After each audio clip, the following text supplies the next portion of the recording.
ఇంతటి అవకాశాన్ని మాకు ఇచ్చిన ఎల్బీ నగర్ ఎమ్మెల్యే సుధీర్ అన్నకు మనం అందరం కూడా మనస్ఫూర్తిగా హర్షధ్వానాలతో తప్పట్లు కొట్టాలి ఒకసారి. ఎందుకంటే నిరుద్యోగులంటే భయపడుతున్నారు కొంతమంది. సార్ మా కష్టాలున్నాయి, మా గాథలున్నాయి, మా బాధలున్నాయి సార్, మేము వస్తున్నామంటే మేము ఇక్కడ లేము, మేము వేరే ఊర్లో అని చెప్పేటోళ్ళు దాదాపు చాలా మంది ఎమ్మెల్యే ఉన్నారు. కానీ సుధీర్ అన్న గారికి ఒక్కటే ఫోన్ చేసిన, సార్ మా కష్టాలు కన్నీళ్లు అగర గోచమంగా ఉన్నాయి సార్. 2024 నుంచి 2020 వరకు 26 వరకు కాంగ్రెస్ పార్టీ నోటిఫికేషన్లు ఇవ్వకుండా మాకు కష్టాలు పాలు చేసింది. ఇవాళ నోటిఫికేషన్లు వేయకుండా మమ్మల్ని అందరినీ కూడా ఉపాధి హామీ పనులకు లేకపోతే కూలీ పనులకు పోయే విధంగా మా అందరినీ ఇలా అవమానపరిచే విధంగా వాక్యాలు మాట్లాడిస్తున్న ప్రభుత్వం ఈ కాంగ్రెస్ ప్రభుత్వం. కాబట్టి మన తరపున ఇంతటి అవకాశం, మంచి అవకాశం కల్పించిన సుధీర్ అన్నకు నిరుద్యోగుల గుండెలో నిరంతరం ఇలా నిద్రిస్తున్న వ్యక్తి ఎవరైనా ఉన్నారంటే సుధీర్ అన్న గారే. ఇప్పుడు కాదు ఈ మాట, ఇప్పుడు కాదు 2019లో కూడా సార్ మా గ్రూప్ 2 పోస్ట్ పోన్ కావాల్సారంటే మాతో పాటు దగ్గర కింద కూర్చొని మా దగ్గర నేనున్నాను, నేను చేపిస్తానని భరోసా కల్పించి ఆ రోజు పోస్ట్ పోన్ చేసిన వ్యక్తి.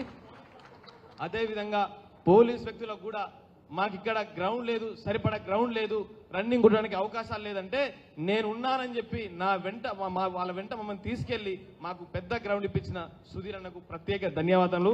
అదేవిధంగా స్టేజ్ మీదకి రావాల్సిందిగా ప్రత్యేకంగా కోరుతున్నాము. అదేవిధంగా తలసాని సీనన్న కూడా పైకి రావాల్సింది మనస్ఫూర్తిగా కోరుకుంటాము. ఇలా బీసీల టైగర్ అయిన సీనన్నకు అందరూ కూడా గట్టిగా చప్పట్లు కొట్టాలి. అదేవిధంగా అశోక్ సార్ గారిని అతిరేత మహారాజులందరినీ స్టేజ్ పైకి ఆశలు కావాల్సిందిగా కోరుతా ఉన్నాం. రాకేష్ రెడ్డి అన్న గారికి, అదేవిధంగా అశోక్ సార్ గారిని, భవన్ సన్ని అన్న గారికి, భవాని ప్రవీణ్ అన్న గారికి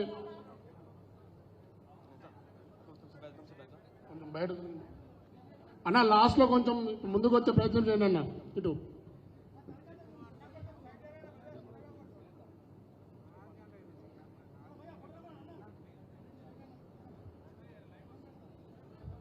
బిజినేపల్లి వెంకన్న గారికి, అదేవిధంగా విఠలన్న గారికి, శ్రీశైలం యాదవ్ గారికి, రమేష్ ముదిరాజన్న గారికి ప్రత్యేక ధన్యవాదాలు మా సభకు వచ్చినందుకు. ఈ సభకు ముఖ్య అతిథి సభ అధ్యక్షుడు కూడా మన సుధీర్ అన్నే. ఎందుకంటే నిరుద్యోగుల బాధ ఆయన తప్ప ఇంకెవ్వరు సరిగా అవగాహన లేదు. ఆయనే ఈ సభకు అధ్యక్షత వహించాల్సిందిగా మేము కోరుచున్నాం.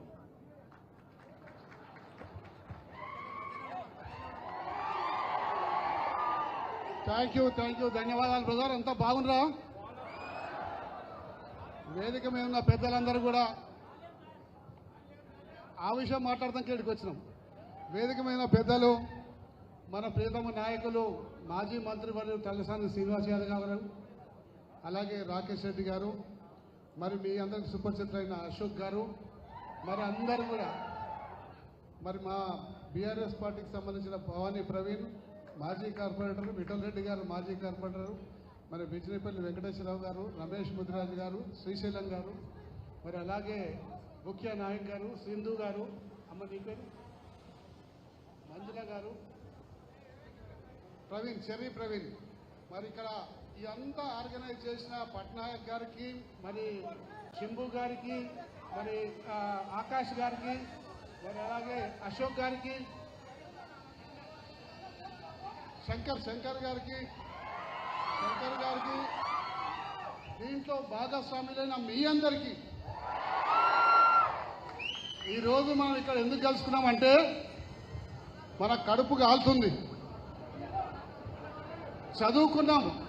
మీ తల్లి తండ్రి కష్టపడి ఊర్లలో గ్రామాలలో చిరు వ్యాపారాలు చేసుకుంటూ వ్యవసాయం చేసుకుంటూ నా పరిస్థితి నా పిల్లలకు ఉండకూడదు, నా పిల్లలన్నా బాగుండాలి, భవిష్యత్తులో ఈ ఎండకు వానకు తడుచుకుంటూ వాళ్ళు పనులు చేయలేరు, వాళ్ళ జీవితం మెరుగ్గా ఉండాలి, ఇంకా బాగా చదువుకొని పై చదువుకొని మంచి ప్రభుత్వ ఉద్యోగాలు స్థిరపడాలని చెప్పేసి వాళ్ళ చెమటాన్ని రక్తమంతా కూడా ధారపోసి మిమ్మల్ని పై చదువులు చదివించి ఇలా హాస్టళ్లలో ఉంచి మరి కాలేజీలు పంపించి ఫీజులు ఉన్నా లేకున్నా కానీ పుస్తకాడు ఇంత అరెకరం భూమి అమ్ముకొని ఇలా హైదరాబాద్కు పంపించి మిమ్మల్ని చదివించి ఉద్యోగాలు స్థిరపడాలని చెప్పి ఆలోచన చేస్తే మీరు కూడా మీ తల్లిదండ్రుల ఆశలు వమ్ము చేయకుండా మరి గ్రాడ్యుయేషన్ పూర్తి చేసిండ్రు, పోస్ట్ గ్రాడ్యుయేషన్ పూర్తి చేసిండ్రు, కొంతమంది డాక్టరేట్ తీసుకున్నారు. అన్ని చదువులు చదివిపోయిగా మాకు ప్రభుత్వ ఉద్యోగం వస్తుంది, మా జీవితం స్థిరపడుతుంది, మా కుటుంబానికి మేము సహాయపడవచ్చు, చిన్నప్పటి నుంచి కష్టపడ్డ తల్లిదండ్రికి అండగా ఉండొచ్చు, మేము వాళ్ళ బాధల్ని ఇక మనకు పని చేయకుండా పొలం పనికి పంపకుండా వాళ్ళని మేము చూసుకోవచ్చు అని చెప్పి మీరందరూ కూడా కలలు కని ఉంటారు. కన్నారా లేదా? కానీ ఏమైంది? ఉద్యోగ అవకాశాలు లేవు, నోటిఫికేషన్లు లేవు. రోజు హాస్టల్లో వండుకుంటూ మరి కాలేజ్ ఎడ్యుకేషన్ సెంటర్లలో రోజు కోచింగ్ తీసుకుంటుంటూ చదువుతూ ఉన్నారు. సంవత్సరాలు గడిచిపోతూ ఉన్నాయి, మీ వయసు మీద పడతా ఉంది, కానీ నోటిఫికేషన్ లేవు. మరి ఆ హోప్ తోటి చాలామంది ఈరోజు విద్యార్థులంతా కూడా ఇక్కడ నిరాశ నిస్పృహలో ఉన్నారు. ఒక సందర్భం వచ్చింది, ఆ సందర్భంలో కొంతమంది నాయకులు ఏం చెప్పిందంటే, మీకందరికీ ఉద్యోగాలు ఇప్పించే బాధ్యత మాది, ఒక సంవత్సరం తిరిగే లోపల 2 లక్షల ఉద్యోగాలు నోటిఫికేషన్లు ఇస్తాము, మీకు ఇస్తామని చెప్పి కొంతమంది నాయకులు మీ ముందు నమ్మబలికిండ్రు. నిజమేనా కాదా? మిమ్మల్ని నమ్మబలికిండ్రు. మరి వాళ్ళ వాటలు నమ్ముతారో నమ్మరో అని చెప్పేసి ఏం చేసిండ్రు, ఢిల్లీ నుంచి వాళ్ళ నాయకుల్ని తీసుకొచ్చిండ్రు. ఢిల్లీ నుంచి నాయకుల్ని తీసుకొచ్చి మీరు కోచింగ్ కోసం ప్రిపేర్ అయ్యే అశోక్ నగర్ లైబ్రరీ వద్ద మీ మధ్యలో కూర్చోబెట్టిండ్రు. కింద కూర్చున్నాడు. అంత పెద్ద సార్ వచ్చి మాతో పాటు కింద కూర్చున్నాడంటే మాకు న్యాయం జరుగుతుందని చెప్పి ఆశపడ్డారు మీరు. ఆయన కూడా చెప్పింది, పెద్ద మనిషి, ఒక సంవత్సరంలోనూ మీ బాధలన్నీ కూడా చూసినా, ఈ నిరుద్యోగుల బాధలు చూసి నేను చలించిపోయినా కరిగిపోయినా నేను మా ప్రభుత్వం అధికారంలో రాగానే 1 సంవత్సరం లోపల 2 లక్షల ఉద్యోగాల నోటిఫికేషన్లు ఇస్తామని చెప్పేసి ఆయన నమ్మబలికిండు. ఇక ఆయన నమ్మబలికిందని చెప్పి వాళ్ళ చెల్లెని కూడా తీసుకొచ్చింది. మరి యూత్ డిక్లరేషన్ అని చెప్పేసి ఇక్కడ సరూర్ నగర్ స్టేడియంలో తీసుకొచ్చి ఆమె కూడా చెప్పింది, ప్రియాంక గాంధీ గారు, మా ప్రభుత్వం వచ్చిన వెంటనే మేము 2 లక్షల ఉద్యోగాలు ఇస్తాము, మరి నిరుద్యోగ భృతి ఇస్తాం, అప్పటిదాకా మరి రాజీవ్ యువ వికాసం అని చెప్పి 10 లక్షల రూపాయల నిరుద్యోగులకు లోన్ ఇస్తామని చెప్పేసి వాగ్దానాలు చేసిండ్రు. అదే కాకుండా మన ముఖ్యమంత్రి గారు ఎన్నో సందర్భాలలో 2 లక్షల ఉద్యోగాలు ఇచ్చే బాధ్యత నాది, ఒక ఉద్యోగం బీకండి, 2 లక్షల ఉద్యోగాలు మీకు వెంటనే ఇస్తున్నాడు అన్నాడా లేదా? ఎన్ని సందర్భాలు అన్నాడు? చాలా సందర్భాలు అన్నాడు. మరి ఈరోజు ఎన్ని సంవత్సరాలు అయింది ఇలా కొత్త ప్రభుత్వం వచ్చి? 2.5 సంవత్సరాలలో ఇవాళ 12,000 చిల్లర ఉద్యోగాల నోటిఫికేషన్లు మాత్రమే పడ్డాయి. గత ప్రభుత్వంలో ఇచ్చిన నోటిఫికేషన్లను, జరిగిన పరీక్షలని, అపాయింట్మెంట్ ఆర్డర్లను మాత్రమే ఈ ప్రభుత్వం ఇచ్చింది.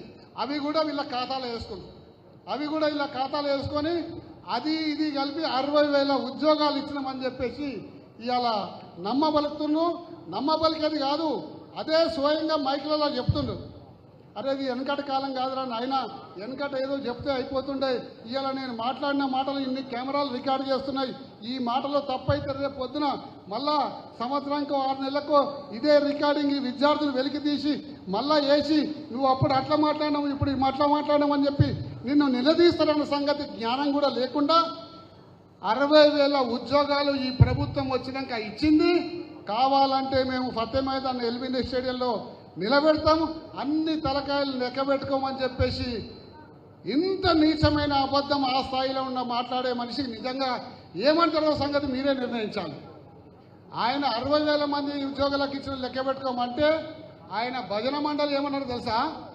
ఒక దుద్దిల్లా శ్రీధర్ బాబు అని చెప్పి మన ఇన్ఛార్జ్ మంత్రి ఇవాళ ఏం చెప్పిందంటే 70,000 ఉద్యోగాలు మేము ఈ నిరుద్యోగులకు ఇచ్చినామని చెప్పేసి ఆయన ఒక స్టేట్మెంట్ ఇస్తాడు. మరి ఆయన 70,000 అంటే ఏం చేశాడంటే, ఆయన 70,000 అన్నాడు కాబట్టి నేను 10,000 ఎక్కువ చెప్పాలని చెప్పి టీపీసీసీ అధ్యక్షులు మహేష్ కుమార్ గారు 80,000 ఉద్యోగాలు మేము ఇచ్చినామని చెప్పేసి ఆయన చెప్తాడు. మరి ఆయన 80,000 చెప్తే నేను తక్కువ చెప్పాలని చెప్పేసి పొన్నం ప్రభాకర్ గారు మన బీసీ శాఖ మార్చలు వారేం చెప్పిందంటే 1 లక్ష ఉద్యోగాలు ఇచ్చినాం తెలంగాణ ప్రభుత్వం వచ్చినాం కానీ ఆయన చెప్తాడు.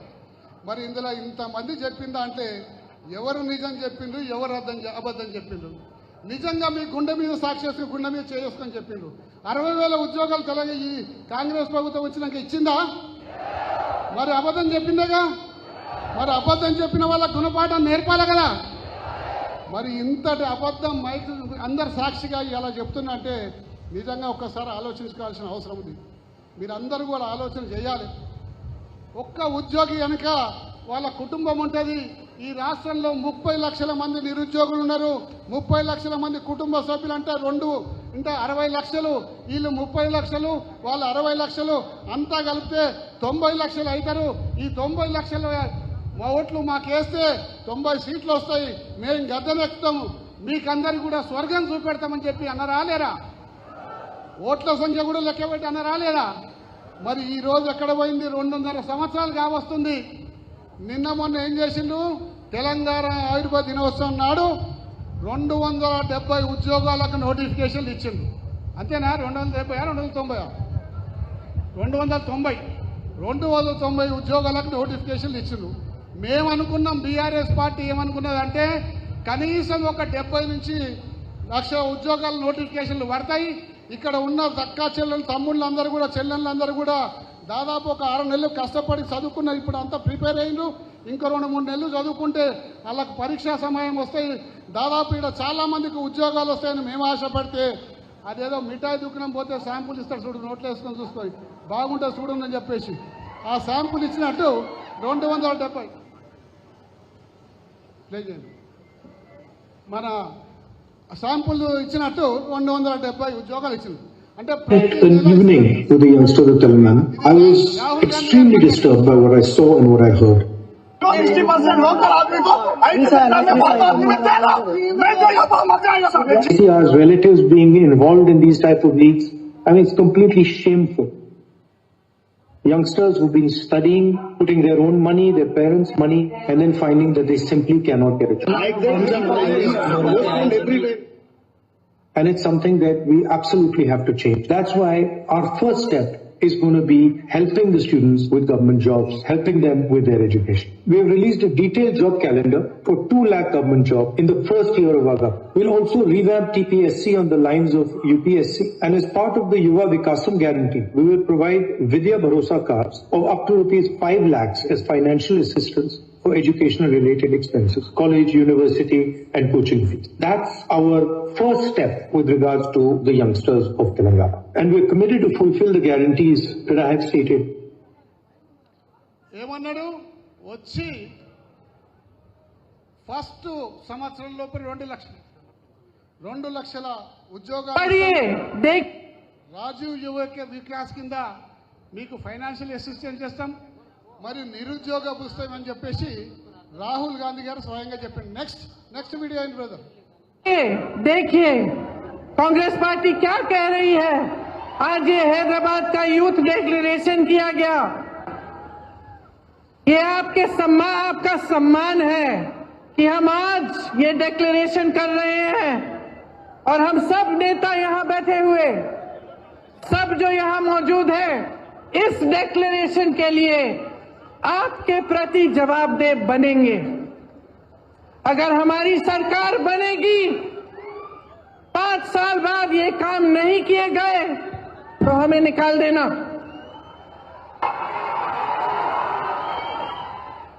क्योंकि आज अगर हम सब ये इस मंच में बैठे हैं तो आपने बिठाया है और इसका एहसास हम सबके दिलों में होना चाहिए। इस यूथ डिक्लेरेशन में ये कहा हमने कि आंदोलन में शहीदों के परिवारों के लिए एक सदस्य को जरूर सरकारी नौकरी मिलेगी। 2 लाख सरकारी पद जो आज खाली पड़े हैं, इनको 1 साल के अंदर हम भरना चाहते हैं और इसका पूरा प्रयास करेंगे। जो SC, ST, OBC का बैकलॉग है भर्तियों में, इसको हम पूरा करेंगे। भर्ती के लिए हर साल एक जॉब कैलेंडर बनाया जाएगा। इसमें आपको पता चलेगा कि भर्ती के इम्तिहान कब हैं और इनके रिजल्ट कब आएंगे, ताकि स्कैम्स और घोटाले कम हो। बेरोजगार युवाओं के लिए हर महीने 4,000 रुपए बेरोजगारी भत्ता हम कह रहे हैं देंगे। और ये उस तरह का भत्ता नहीं होगा जो आज तक आपने देखा नहीं है, जो केसीआर जी ने आपको वादा करके बताया था। हम ये निर्णय ले रहे हैं कि आपको मिलेगा और ये हम पूरा प्रयास करेंगे कि जल्दी से जल्दी अगर सरकार बने तो ये काम शुरू होगा। प्रदेश के 7 जोन्स में एम्प्लॉयमेंट एक्सचेंज बनाना चाहते हैं हम।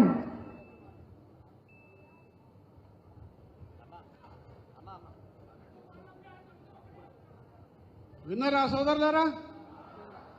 ఇంకా వినండి, ఇంకా నాయకులందరూ ఏమేం చెప్పిండ్రో సంగతి అంతా ఒక 5 నిమిషాల్లో మీకు చూపెడతా. దాని తర్వాత నేను మాట్లాడతా. మన నాయకులు కూడా ఏం చెప్పిండ్రు, ఢిల్లీకి వెళ్ళి వచ్చిన నాయకులు 2 లక్షల ఉద్యోగాల భర్తీ కోసం బాధ్యత నేను తీసుకుంటున్న యువజన కాంగ్రెస్ మిత్రుల సాక్షిగా ఈ బాధ్యత నాది. మీరు ధైర్యంగా ఉండండి, పౌరుషంగా కొట్లాడండి. రాబోయే 12 నెలలు ఇంటికి సెలవు పెట్టండి. 12 ఏళ్లు ఓపిక పట్టిరు. 2010 నుంచి 2022 వరకు ఓపిక పట్టిరు ఉద్యోగ ఖాళీల కోసం. అయినా కేసీఆర్ కనికరించలే, ఉద్యోగ ఖాళీలు భర్తీ చేయలేదు. కానీ నేను అడుగుతున్నా, నేను విజ్ఞప్తి చేస్తాను, కాంగ్రెస్ పార్టీ తరఫున ప్రజల యొక్క ఆకాంక్షలు నెరవేర్చే ప్రతినిధిగా, శ్రీమతి సోనియా గాంధీ గారి ప్రతినిధిగా నేను అడుగుతున్నా మిమ్మల్ని, 12 నెలలు మీరు నాకు సమయం ఇవ్వండి. 2 లక్షల ఉద్యోగాలు భర్తీ చేపించే బాధ్యత నాది. కాంగ్రెస్ ను అధికారంలో తీసుకొచ్చే బాధ్యత నాది. నడుచుకుంటూ ప్రగతి భవన్ లో లక్షలాది మంది విద్యార్థుల నిరుద్యోగ యువకులు కణం తొక్కుతుంటే మీతో పాటు ముందుండి నడిచి ప్రగతి భవన్ గేట్లు బద్దలు కొట్టి సోనియమ్మ రాజ్యం చేస్తా. ఓటుతో పాటు మీ అమ్మ నాయన ఓటు ఎవరు దక్కర్లేదు. నీ ఓటు, నిన్ను కన్నా తల్లిదండ్రుల ఓటు. ప్రతి నిరుద్యోగి అమ్మ నాయన ఓటు వేపిస్తే 30 లక్షలు వీళ్ళు, 2 ఓట్లు అదనంగా ఇస్తే 90 లక్షల ఓట్లు అవుతాయి. 90 లక్షల ఓట్లు వస్తే 90 సీట్లు వస్తాయి. అందుకే మీరే కథానాయకులై, మీరే కథనరంగంలో దిగి, మీరే ఇందిరమ్మ రాజ్యం తెచ్చి డిసెంబర్ 9, 2023 నుంచి డిసెంబర్ 9, 2024 ఒక సంవత్సరం లోపల 2 లక్షల ఉద్యోగాలను భర్తీ చేసే బాధ్యత కాంగ్రెస్ పార్టీ తీసుకుంటుంది. ఫస్ట్ డిక్లరేషన్ అమరవీరుల ఉద్యమకారుల త్యాగాలకు గుర్తింపు.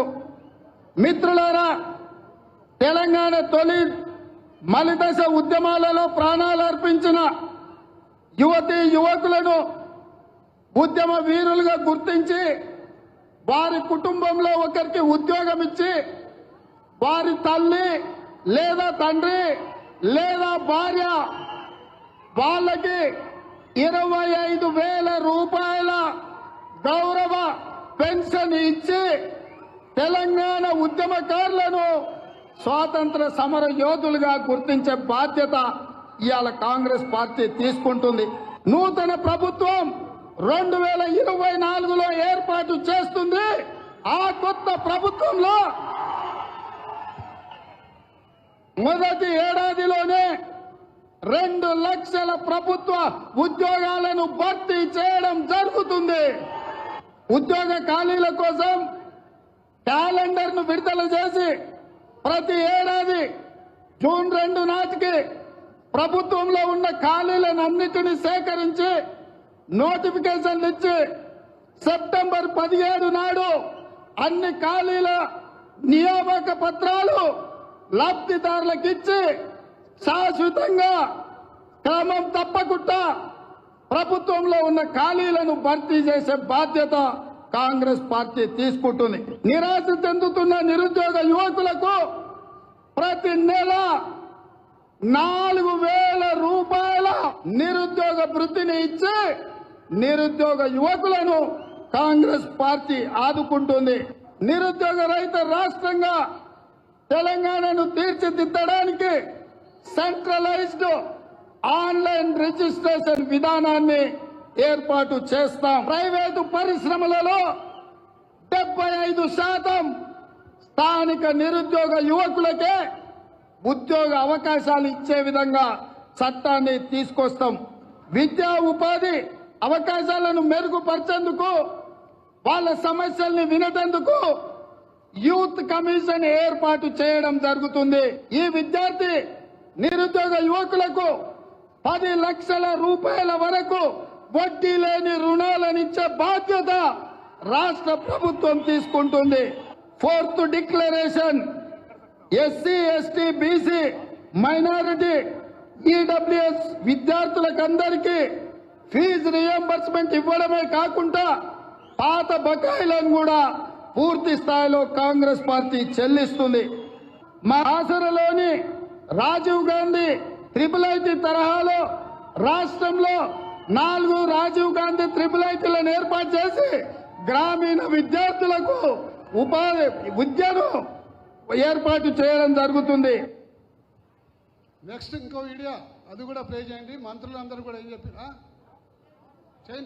చేసినాకనే మాట్లాడు.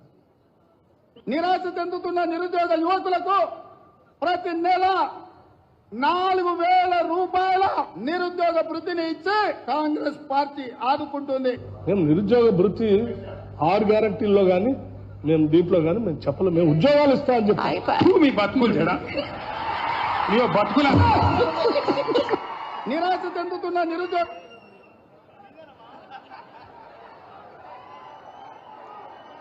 60,000 ప్రభుత్వ ఉద్యోగాలు ఇచ్చిన నేను గర్వంగా చెప్తున్నా. 70,000 మందికి ప్రభుత్వ ఉద్యోగాలు కల్పించిన ఘనత కాంగ్రెస్ పార్టీ ప్రభుత్వాన్ని. కాంగ్రెస్ పార్టీ అధికారంలోకి వచ్చిన తర్వాత వాళ్ళు 10 ఏళ్లలో ఇచ్చిన ఉద్యోగాలు 50,000 దాటలే ప్రభుత్వ ఉద్యోగాలు.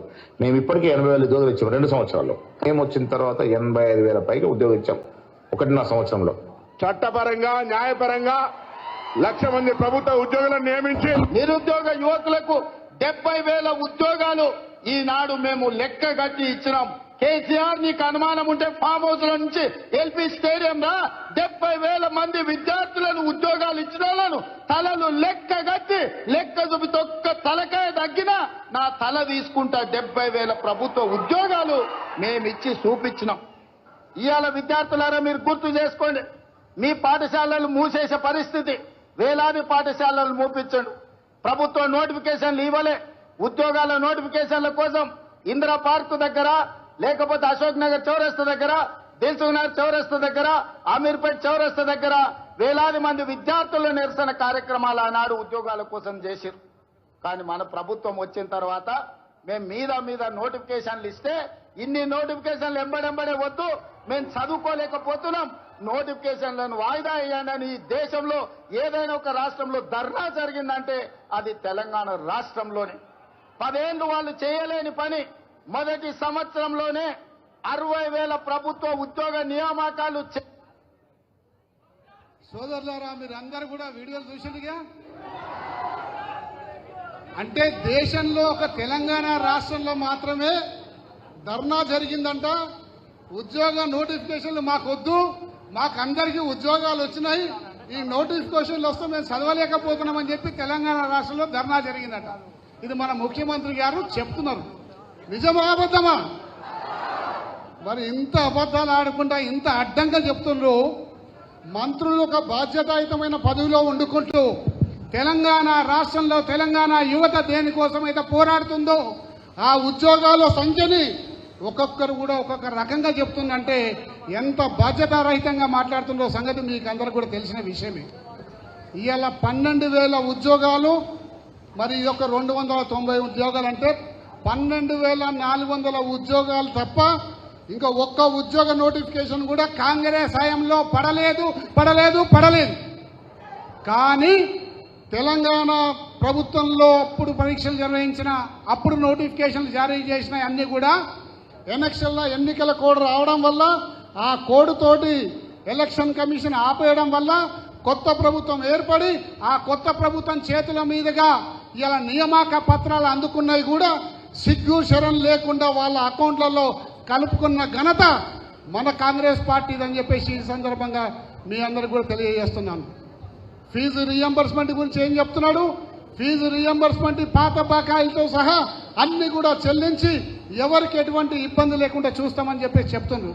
ఇలా రోజు మా ఆఫీస్లో ఇంజనీరింగ్ చదువుతున్న విద్యార్థులు మరి అందరూ కూడా మా ఆఫీస్కి వచ్చి సార్ మాకు ఉద్యోగం వస్తుంది, మేము డిగ్రీ పాస్ అయిపోయినాము, నేను 80% మార్కులు వచ్చినాయి, నేను పై చదువులు చదువుకోవాలి, నా సర్టిఫికెట్లు ఇవ్వమంటే ఇస్తలేరు, కాలేజీ యాజమాన్యం నా సర్టిఫికెట్లు పెట్టుకుంది అంటే ఎందుకు పెట్టుకుంది బాబు అని అడిగితే సార్ ఫీజు రియంబర్స్మెంట్ పడలేదంట, అందుకోసం మా సర్టిఫికెట్లు ఇస్తలేరు, ఆ ఫీజు మమ్మల్ని కట్టమని అంటున్నారు అని చెప్పేసి ఉద్యోగస్తులు మరి యువకులు వాళ్ళ తల్లిదండ్రులను ఎండబెట్టుకొని మా దగ్గరకు వస్తున్నారు. చిన్న చిన్న పిల్లలు పాపం అప్పుడే భవిష్యత్తులో ఎదగాలనుకుంటున్నారు. ఎంతో కష్టపడి డిగ్రీ చేసిండ్రు, ఇక మాకు ఉద్యోగం వస్తుందని చెప్పేసి అనుకుంటున్న తరుణంలో కాలేజీ యాజమాన్యాలు వాళ్ళ సర్టిఫికెట్ ఒరిజినల్ సర్టిఫికెట్లు ఇవ్వడం లేదు. వాళ్ళు పై చదువులకు అప్లై చేసుకోలేకపోతున్నారు, ఉద్యోగానికి అప్లై చేసుకోలేకపోతున్నారు. ఇంతటి దారుణం అందరూ కూడా ఎంతో మంది యువకులు ఇలా అలల్లా ఆడిపోతున్న సంగతి మీ అందరూ కూడా తెలవాలని చెప్పేసి సందర్భంగా మనవి చేసుకుంటా ఉన్నాను. ఇవాళ నోటిఫికేషన్ల ఆశతోటి మీరందరూ కూడా హైదరాబాద్ నగరంకి వచ్చిండ్రు, వివిధ హాస్టల్లో ఉంటుండ్రు, వాళ్ళ బంధువుల ఇళ్లలో ఉంటుండ్రు, సొంతంగా రూమ్లో తీసుకొని ఉంటుండ్రు. మరి అన్నిటికీ దేనికైనా డబ్బు ఉండాలి కదండి, డబ్బు ఉంటేనే చేయాలిగా. హాస్టల్కి అయితే ఫ్రీగా వాడు అన్నం పెట్టాడుగా, హాస్టల్ రూమ్ రెంట్ కట్టాలిగా. మరి ఈ రూమ్ రెంట్లు, మీరు చదువుకునే స్టడీ మెటీరియల్, మీరు ఏదైతే కోచింగ్ తీసుకుంటుండ్రో కోచింగ్ ఫీజు, ఇవన్నీ కూడా పాపం కష్టపడి మీ తల్లిదండ్రులే కడుతుండగా. ఇలా మీ తల్లిదండ్రులు ఎందుకు కడుతుండ్రు కష్టపడి? ఈ రోజు కాకుండా రేపు నా బిడ్డకు ఉద్యోగం వస్తుంది, పోనీ కష్టపడుతుండే ఇంకా 4 రోజులు నేను కష్టపడితే అయిపోతుంది, వాళ్ళకు ఉద్యోగం వచ్చి వాళ్ళ కాళ్ళ మీద వాళ్ళు నిలబడితే మాకు జీవితంలో అదే పెద్ద సంతృప్తి అని చెప్పేసి ఆ త్యాగదనులు కష్టం ఇవాళ మిమ్మల్ని చదివిస్తాము. మరి ఇక్కడ ప్రభుత్వాలు ఏం చేస్తున్నారు? నమ్మబలికిండ్రు, నమ్మించిండ్రు, ఇలా వంచన చేసిండ్రు. వంచన చేసిండ్రా లేదా? మీరందరూ మోసపోయిండ్రా లేదా? మోసపోయింది కాబట్టి మీకు అండగా బీఆర్ఎస్ పార్టీ మేము ఉంటాము, చివరి వరకు మీతో పోరాడతామని కూడా ఈ సందర్భంగా నేను మనవి చేసుకుంటా ఉన్నాను.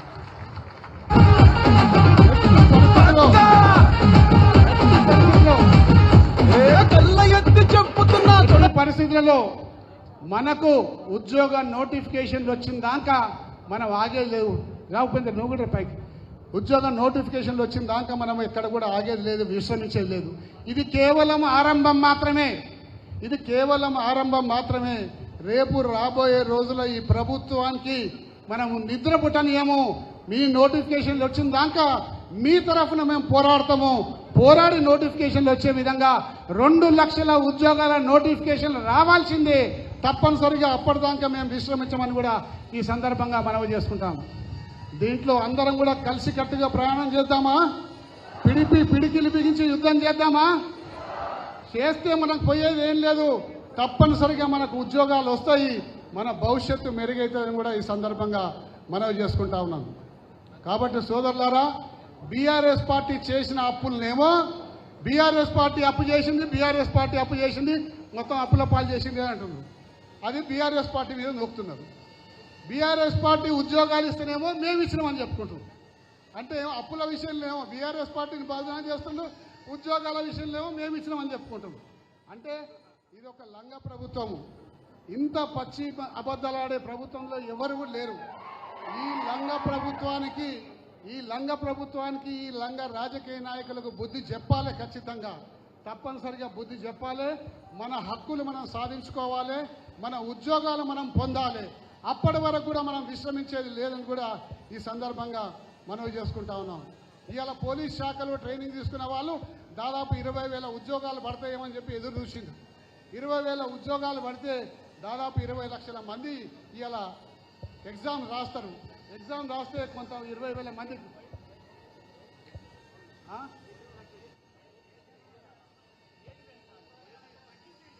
ఇవాళ ఈ ఎగ్జామ్ రాస్తే మాకు ఉద్యోగం వస్తుంది అని చెప్పేసి ఆశపడుతుంది. ఈ ఎగ్జామ్ కోసం ఎదురు చూసి ఏజ్ పెరిగిపోయిన వాళ్ళకందరూ కూడా ఏజ్ పెంచితే బాగుంటుందని చెప్పేసి అన్నారు. ఏజ్ పెంచితే మా అందరికి కూడా ఉద్యోగ అవకాశాలు వస్తాయని చెప్పి ఎదురు చూసిండ్రు. కానీ ఇప్పటి వరకు కూడా ఏ ఉద్యోగం కాదు, ఎటువంటి జీవో కానీ రాలేదు. మొన్న మీ దగ్గర మనం ఒక చిన్న నిరసన తెలిపినాము.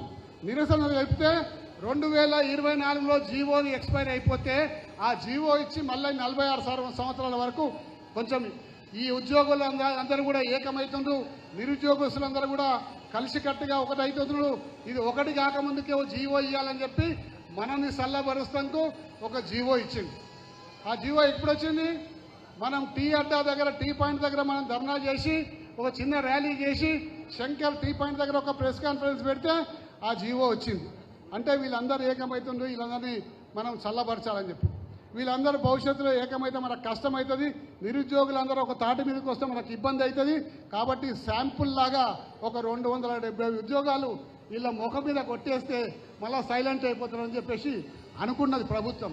కానీ 270 ఉద్యోగాల కోసం కాదు మనం పోరాటం చేసేది. 270 ఉద్యోగాల కోసం అసలే మనం వీధిన పడాల్సిన అవసరం లేదు. మాకు 2 లక్షల ఉద్యోగాలు వచ్చే వరకు కూడా పోరాడుతూనే ఉంటామని కూడా ఈ సందర్భంగా మీకు మనవి చేసుకుంటా ఉన్నాను. ఇవాళ డీజీపీ గారు, ఈ రాష్ట్ర డీజీపీ గారు స్వయంగా చెప్పిండ్రు 93,000 మంది పోలీస్ శాఖ ఉద్యోగులు ఈ రాష్ట్రంలో ఉన్నారు. 20,000 ఉద్యోగాలు ఇంకా ఖాళీ ఉన్నాయి, తొందరలో భర్తీ చేస్తామని చెప్పి ఈ రాష్ట్ర డీజీపీ గారే స్వయంగా చెప్పిన సందర్భం కూడా మీ ముందుకు నేను గుర్తు చేస్తా ఉన్నాను, మీకు గుర్తు చేస్తా ఉన్నాను. ఈ విధంగా పైన ఉన్న ఆఫీసర్లు, పైన ఉన్న రాజకీయ నాయకులు అందరూ కూడా ఈ విధంగా మీకు అందరూ కూడా ఉద్యోగాలు ఇన్ని ఖాళీ ఉన్నాయని చెప్తే ఇక్కడ మాత్రం ఉద్యోగాలు 200, 250 నోటిఫికేషన్లు పెడితే మన భవిష్యత్తు ఏం కావాలి? చదువు కూడా ఎట్లా ఉంటుందంటే విద్యార్థులకు ఒక స్థాయి దాకా చదువుతారు, ఒక స్థాయి దాకానే కష్టపడతారు. కష్టపడినాక ఉద్యోగం రాకపోయేవరకే వయసు మీరు పడతా ఉంటే బాధ్యతలు పెరుగుతూ ఉంటాయి. బాధ్యతలు పెరుగుతూ ఉంటే ఏంటంటే ఆ చదువు మీద మనసు లగ్నం చేయలేరు, మనసు పెట్టి చదవలేరు. కాబట్టి ఏ టైంలో ఏది జరిగితే అదే కరెక్ట్ బాగుంటుంది. మన పెద్దలు అంటారు ఏ సమయానికి ఏది జరగాలో అదే జరగాలి అని చెప్పేసి అంటూ ఉంటారు. కాబట్టి నిజంగా మీకు చదువుకున్న వాళ్ళకందరికీ కూడా ఇలా ఉద్యోగాలు కావాల్సిన అవసరం ఉన్నది. ఇలా మీ అందరూ కూడా తెలిసిన విషయమే. బీఆర్ఎస్ పార్టీ ఆల్రెడీ పోరాటం మొదలుపెట్టింది. తప్పనిసరిగా ప్రతి పోరాటం వెనుక, మీ పోరాటం వెనుక మేము ఉంటాం. ఇవాళ ఏదో ఈ ఉద్యోగస్తులు నిరుద్యోగులు అందరూ ఇక్కడ జమ అయిపోయినారు, పాపం వాళ్ళకి ఏదో న్యాయం జరగాలని చెప్పేసి కాకుండా చివరి వరకు కూడా పోరాడతామని కూడా ఈ సందర్భంగా మనవి చేసుకుంటూ, మరి మన కోసం చాలా టైం తీసుకొని ఇక్కడికి వచ్చిన మన తలసాని శ్రీనివాస్ యాదవ్ గారు, అలాగే రాకేష్ రెడ్డి గారు, మొదట రాకేష్ రెడ్డి గారు అశోక్ మాట్లాడతాం.